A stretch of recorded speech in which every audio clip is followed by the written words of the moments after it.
పొగొస్తుంది. ఆగు మిత్రమా, ఆగు మిత్రమా.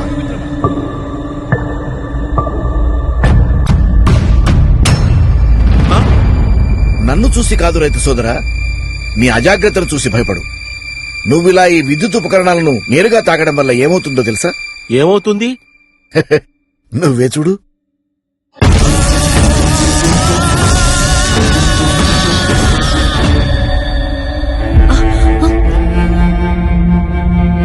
విద్యుత్ ఉపకరణాలను నేరుగా తాకడం వల్ల ఇంత ప్రమాదమా? చాలా ప్రమాదకరం. విద్యుత్ సమస్య చిన్నదైనా పెద్దదైనా అది సంబంధిత విద్యుత్ శాఖ వారి ఆధ్వర్యంలో మరమ్మతులు చేయించుకోవాలి.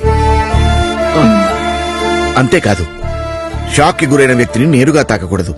ఏమండి, అలా తాకిన వ్యక్తులు కూడా